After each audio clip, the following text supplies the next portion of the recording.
Hey, you ready to bring the Kenergy to this video? Kenergy, baby. That's right, Kenergy. Sunglasses, very at 11 energetic. p.m., baby. That's right. It's 11 o'clock at night. It's very dark outside, and we're wearing sunglasses. Because we will not take them off because we are Americans, and we got a Yu-Gi-Oh! Abridged reference in there, baby.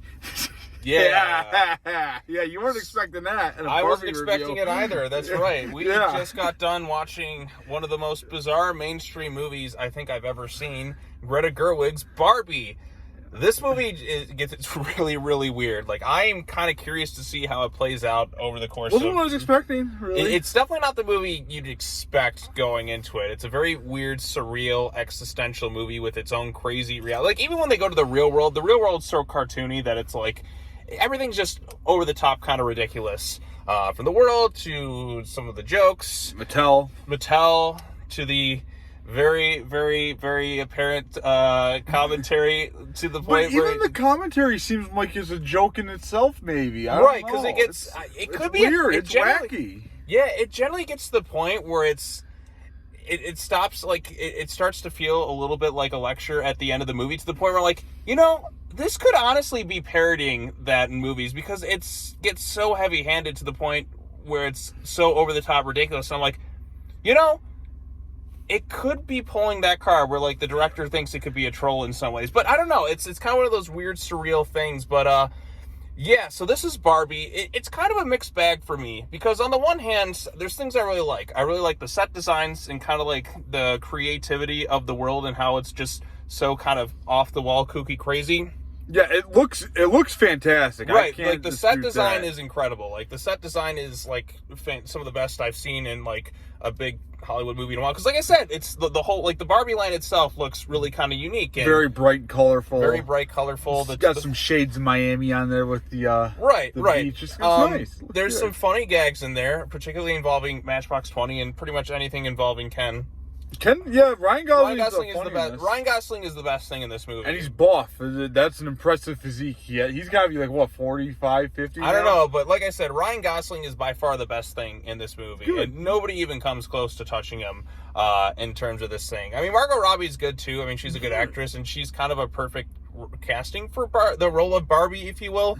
But Gosling is the one who steals the show in every single scene. She kind of fades out too in this movie for periods of time too. Right, especially in the end, it seems more Ken-centric than her. Right. Like Ken was the more interesting story, to be honest. Like, this is kind of a weird movie to talk about. Like I said, it's a very weird, bizarre film in general. So basically, what happens, like, trying to explain the world in that, even though the movie doesn't fully like. You just got kind of roll with it. You just kind of have to roll with it a little bit, like, because humans and Barbies kind of have their own connection. It's like Sweden. Yeah, like I said, Barbie place. It's just a cool place. And then they have Mattel in there, Will Ferrell and his story. Like, he gets forgotten about at some point in the movie. Like, I think this movie could have trimmed about, like, another 10, 15 minutes. You didn't really need Will Ferrell in the movie, because, like, he's just kind of there, and then he just kind of comes and goes a few times. I think it's just meta jokes, Right, just some meta jokes about Mattel. Barbie's a corporate enterprise. All that other stuff. Yeah. So basically what happens with the story of this one is Barbie is like, it's a perfect world for Barbie, not a perfect world for Ryan Gosling's Ken. He's just an accessory to her. That's his entire existence. He just wants her to kind of notice him. Like I said, he's pretty much just crapped on the entire movie. And then they go to the real world, which is kind of a weird, surreal version of it. Like, it's not real. It's so over the top, cartoony. It feels like just kind of like another extension of Barbie Land, if you will. This, in whatever weird reality that this movie is kind of going with, in terms of, they don't really go into explaining how the world necessarily works. It's just kind of like bizarre and existential and over the top. I mean, they have the movie opens up with a weird 2001: A Space Odyssey. There parody. are some good sci-fi call-outs in this, and Rocky call-outs too. We got Sylvester in this. We got a little Sylvester Stallone on the screen when Ken experiences the real world. But I could see this movie, like, kind of going two ways for different people. Like, some people I think will get really into it. I mean, this is like the theater parking lot. We're like the way back behind the theater because it was so packed in here because people were seeing Barbie and Oppenheimer and a few other things that are out right now. But Mission Impossible, which I saw last week. Great movie. You didn't make it for my after the movie, but it's okay. I saw it a day later. It was great. It's a great film. It was a great film. 9.6. This one's just a real kind of mixed bag for me because there's things I liked about it. And like I said, a lot of the jokes fall flat, and the elephant in the room here. The third act in particular is where it just gets like to the point where it gets really heavy-handed and preachy to like the absolute extremes. Like it just, the movie, it doesn't feel like the characters are talking. It feels like the writer is talking to the audience. But then again, I could be one of those. It could be like a parody of that too, and I'm not 100% certain in that, because there's a scene where a character just rambles on and on about what the was message that character's of the name, anyways? I don't even remember her I name. can't remember the characters' names in this movie. It's Barbie and Ken. And then there's kind of everyone else, and the two humans are just on name. Maybe that was the point. Maybe they're supposed to be ordinary people there. You know? Right, ordinary people, and yeah, I'm making it up. I don't know. Like I said, this is such a weird, bizarre movie. Then Ken goes to the real world. Or this fictionalized version of it, because like Barbie Land's a perfect utopia, if you will, except in a way it's not really. I was kind of confused by the ending too, because like then the Kens at one point take over when they discover the patriarchy, and horses. Yes, Horses and get ready to hear the word. And if you're doing a drinking game, take a shot every time somebody says the word patriarchy, because they do say it like 15 times. Yeah, it's quite a few. Quite a few in the movie, so like that'd be a fun drink. It's like if you're playing some movies have that, or like if you watch the movie Halloween Kills and you have to do the take a shot every time it says evil dies tonight, like it's almost that level of excessive in the movie. So Ken comes back, and then the Kens take over Barbie Land, which in Barbie Land is really bad. And then you think the movie's going to kind of go for this thing like, you know what, maybe it wasn't perfect in Barbie Land and Ken Land's not perfect. Maybe we can find true equality where we're working in sync with one another. The movie just kind of throws it out the window. It's like, no, the Barbies need to be in control. The Kens kind of suck. Yeah. That's kind of, but then they're like, oh, you got to find yourself, and then maybe one day things will do. So I think, like I said, it's kind of cartoony in a way. I think the point maybe at the end was it's okay to be ordinary. Maybe is that kind of what the gist was? I don't know. I mean, you can make your own interpretation. It's, this movie. And it actually makes two references to another movie that I'm going to mention, The Matrix, in here. The shoe scene, it's the blue and red pill, right? Mm-hmm. The Birkenstock versus the high heel, the real world. So, this movie is trying to be as meta as, these recent Matrix movies, for good or bad. So it's like a girl Matrix. The girl tricks, is that how it works? I don't know. I guess so. Yeah, but you know what I'm talking about? And then the Oracle scene too with Rhea Perlman, from Cheers, that was exciting. So, just a couple meta things. I did appreciate the sci-fi call-outs in here though. That was fun. Right. Yeah, like I said, there's things to like for sure, and then but then like I said, it's just other things. It's like a lot of the jokes don't really land. You know what the best joke in this movie though was? Matchbox 20? No, it wasn't Matchbox 20. And this is only something financial nerds would get, but where they're going through like how women pretend to be interested in financial stuff, and the guy's lecturing her on buying CDs. My inner financial nerd was screaming, never buy CDs. That's for like people in like their 90s. Who would do that? Who would do that? You want like a 1% interest rate? Are you kidding me? No. Right. So I was triggered by that, and I think the movie did that on purpose to troll the one nerd, or maybe the writers just don't know finance either. Yeah, like I said, you were laughing. Good. I was laughing. And then your boy John Cena makes a brief cameo in it. That was exciting. Yes, you can't see me. That was great. He didn't do that in this, but yeah, he kind of just says like 2 lines, and that's kind of it in the movie. They don't play Barbie Girl, which I think is a real shame. They play kind of like a remixed version of something that's going on. Like the soundtrack is like, it's kind of annoying, to be honest. Yeah, like the best part, Ryan Gosling's song that he sings, the Matchbox 21, is probably the funniest part of the whole movie. He has the I'm Just Ken song, which is endlessly catchy, and it's been stuck in my head all day. So, Gosling, I sometimes forget that he can sing and dance. He has kind of a war with another Ken, if you will, that's played by there's a lot of Kens in this movie. Yeah, there's a lot of Kens. There's a lot of Barbies. And then there's just Michael Cera, who's just Alan. Oh my god, that was Michael Cera, wasn't That's right, it is Michael Cera, and then he starts kicking the crap out of various people. But then again, it's like, it kind of makes me think of Scott Pilgrim vs. the World, Michael Cera. So, yeah, it's just, this is a very weird, surreal movie. Yeah, it's not really made for me, dog, but, it was fun. I don't know why there were so many memes for this. That's what intrigued me. I was like, there's just thousands of Barbie. I was in the Barbie meme hype train for it all, too. I was like, one ticket to Barbie, and then Oppenheimer coming out the same week, which I'm going to see Oppenheimer tomorrow if I can. But yeah, like I said, the Barbie movie it's a bit of a mixed bag for me personally, because there's stuff I did enjoy, and there's stuff I just, like I said, like not all the jokes really landed. It doesn't really have like the best in terms of focus, because then all of a sudden, like, you have the Will Ferrell stuff, then it's back to Barbie, then it's back to Ken. Some of it you didn't really need. Like, I don't think we necessarily needed the Will Ferrell, because like he gets kind of forgotten about in the middle of the movie. The third act really drags. Yeah, the third act is very slow. No, the first two acts are generally pretty good, and then the third act kind of drags, and it feels like it doesn't really know where to end. Because then all of a sudden it's here, and then it's going here, and then we have a song after another song. I guess we're in a musical now. Yeah. But yeah, like I said, there's stuff that works in it, and then some of it doesn't. It's just overall a real mixed bag of a movie for me. I didn't hate it by any stretch of the means, but I didn't really love it like I was kind of hoping for. Some bits made me laugh. The Matchbox 20 stuff is... Yeah, when they were getting in the car, and like, that was... The Endless Ken That got me. That was pretty funny. Yeah, that was genuinely, like, really, really funny. Or, like I said, Gosling... Ken just likes his bad music, I guess, you know? Hey.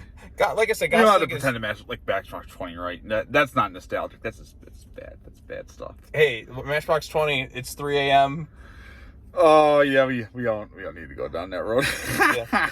Says the man wearing an Alter Bridge shirt. Hey, Creed's back, baby. You know, and Alter Bridge is like 75% of Creed, so you know it's a great day. Great day in Jordan. I don't know. Like I said, it was it's cool we saw it. I didn't dress up in a full blown suit or wear pink like most of the people in that theater though. Well, not the suit, but like the pink. Like, there's a lot of people wearing pink. Like, this is the most packed I've seen this theater. Oh yeah, this is great. This is like a full house. Barbie, Oppenheimer, Mission Impossible. I don't know what else is out. Sound of Freedom. Yeah, Sound of Freedom. You know, Hollywood must be thrilled. They finally did it. They had a good weekend for once. Good right. I mean, Barbie's making and they're on strike. So, what an interesting timing. Yeah, it is a very interesting timing. So. Well, like I said, I'm going to try and see Oppenheimer tomorrow. I'll try and see that Sound of Freedom movie because I hear so many people talking about it, and like I kind of want to see it rather than just listen to various talking points all over the place and make my own opinion. Now, this was an interesting movie though because it's very meta, right? And it kind of makes you question your worldview. And this really made me think. If you had told 10-year-old Jordan he would like Barbie more than he liked Star Wars Episode 8, he would have really questioned his worldview, like what would be going on. And this movie did that. So, you know, guess you should think of 20 years later and be like, it's wild, man. It's wild. You had to throw that in there. Every single time. Every time, baby. Every time he's got to find an Episode 8 reference. But yes, this is better than, actually, probably, the last 2 Star Wars movies for sure. I mean, I don't know. You know what? I'm going to go the last 3 Star Wars movies. Yeah, I mean. Because we had Solo, we had Last Jedi, and we had Rise of Skywalker. So it's better than the last 3. Yeah. Rogue One's a much better movie than this. Yeah, that's true. Rogue One is actually really good. So, but yay, there you go, Barbie. You're better than the last 3 Star Wars movies. So didn't expect that word. It's at least interesting visually and like narratively. It's not something. This movie is not something I've seen before in terms of its style and tone and the way it's kind of executed. So there is some creativity with it. I just think, like I said, it could have done. You could have trimmed the fat off this thing, cut out another like 10, 15 minutes of it, make it... I would just like more wacky Barbie stuff. Yeah, like the more wacky... musicals. Hey, you know what? I'm Just Ken is going to be the new Peaches from Super Mario Bros. You're going to start hearing it everywhere. I'm even humming it in my head right now. We're invoking so much Kenergy right now. I wanna push you over. No, we're not singing. We're not doing a musical on this. I don't want to get sued by Rob Thomas either. So, hey, I guess...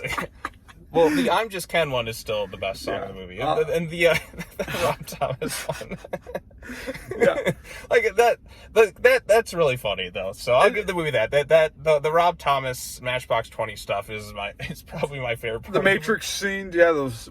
Yeah, I don't know how many people are even going to pick up on those. That was fun though. That was good. Right. So like I said, there is some thought put into it, especially the world and the designs and like how the Barbies like are like they've. You know how girls like just carry them off their go back in the box, yeah, go back. There's a bit of Toy Story in it. There's a little bit of Pleasantville and like kind of the weird contrast between. Well, I mean, the real world is really cartoony over the top too, like to the absolute extremes. And I'm like, this is not calling it the real world. There isn't really much of a. I mean, there is a contrast in a way in terms of like the design and how things kind of work, but they're both really over the top, ridiculous, in however like way it is. So I don't know. I'd give this movie, I want to score the first 2 and 3 acts different, which is something I almost never do. I'd give like the first 2 acts of this like probably like a 7.1, and then the third act I'd give like a 2.5 maybe. So I'm gonna average this movie out to like 5.6. I probably wouldn't watch it again. It's not really for me, but if you want, a cheesy kind of fun movie, I guess it's right up your alley. Right. There's some good in here, but the third act is kind of the real weak point of this thing. First two acts are fine. Then we get to the third act, and outside of the Matchbox 20 and pretty much whenever Ryan Gosling's singing, it just kind of doesn't necessarily like work in some ways. It drags on for way too long. And again, this is not a movie, I suppose, made for me and you. I do want to see Oppenheimer. Yeah, Oppenheimer looks pretty sweet. It's going to be a 3-hour intense movie. So they blow stuff up. Yeah, Nolan is Nolan. So I'm curious because I haven't really loved a Chris Nolan movie in quite a while. I mean, I've enjoyed some of his stuff. A lot of people like Dunkirk. I think Dunkirk just didn't do it for me. And then Tenet was so confusing. I never saw Tenet. You didn't get on that. Tenet was the first movie I saw. There was an 8-month period where I didn't go to the movies back in 2020 due to the virus, if you will. And then Tenet was the first movie. There was barely anyone in the theater, and I watched the whole thing. I was just so confused by what was happening throughout the whole time. You can't spoil the movie because it's that confusing. It's Nolan's most confusing film. But Oppenheimer looks to be a bit of a change of pace for him. It's a lot more, I don't know, it looks like a movie I'm pretty interested in. But you know what I can guarantee you about that movie? I'm not going to be on the Oppenheimer review, but I'll tell you one thing. It'll be better than The Last Jedi. That's true. Always find a way to bring up Last Jedi. So, but anyways, I don't know what else to really add to this video. How would you score? You like it or not like it? It's I think 5.6 is good for me. You know what? I'm gonna go 5.5 out of 10 because it's not a movie I'm really gonna want to go back to watch, which is kind of disappointing because I've been all in on the Barbie memes for a while. So I am kind of disappointed that I didn't love it as much as I kind of wanted to. Most movies aren't that good though. Morbius. I love the Morbius memes. Well, actually, I was having so much fun, and like I said, Gosling is my favorite part of this movie. So I'd see it just for kind of him and his performance because he is really good in the movie. Robbie's fine too.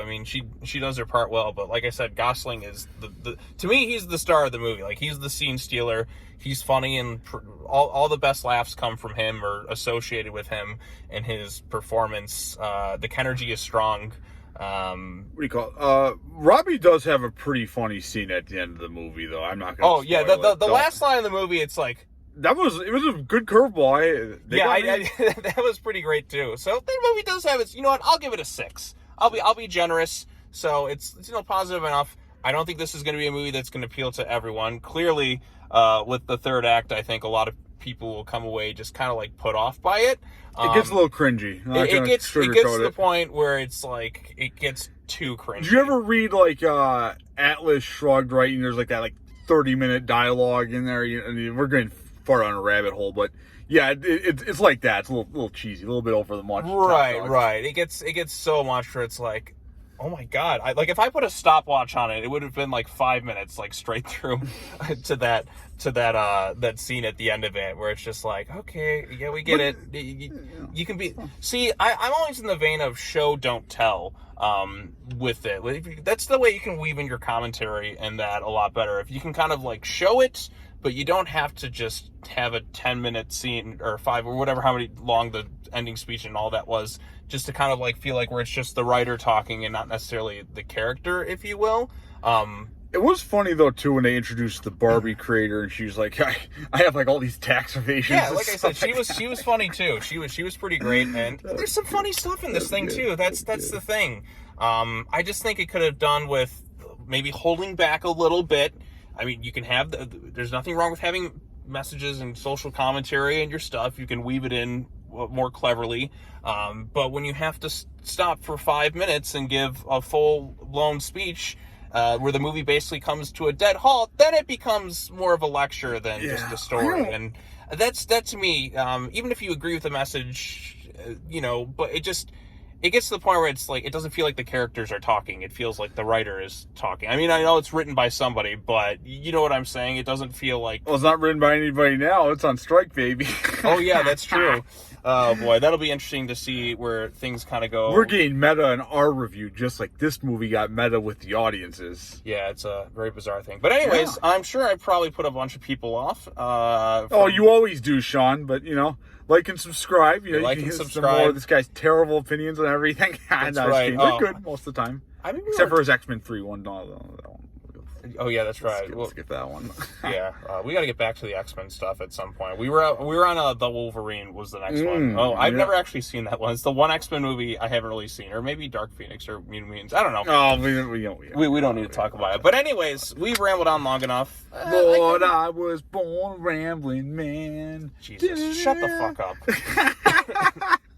But anyways, these are our long-winded thoughts on Barbie. I like to hear myself talk if you didn't know. And we're going back to regular glasses now, too, so my eyes don't hurt. Yeah, this is like pitch black dark. You know what? No. Kenergy, I have to contain the Kenergy. I have Gucci glasses. That's enough Kenergy in itself. You had two pairs like Ken does. Plugs, yeah. So, like I said, Ken is the best part of this movie. Margot Robbie's fine too, but I don't Ryan remember Gosling anyone else either, I don't really remember anyone else. It's kind of one of those weird surreal movies, which I don't think maybe I'll watch a few years from now, but it's not something that's going to stick with me for a while. There's potential there, and there's some funny bits for sure that I was laughing at, and I like the production design and a lot of other things with it. Third act certainly drags. It gets a little too heavy-handed towards the end. Like I said, there's just no avoiding it. Like just talking about it, I can't beat around the bush. There is I don't know. I've talked about it too much, but anyways, there's some good in it. There's some not so great in it. I'm slightly positive on some of it, but it is what it is. So go check it out for yourself. Nah. Go do what you got to do. I don't know. Do what you want, baby. Don't listen to us. Yeah. Bye-bye. Bye.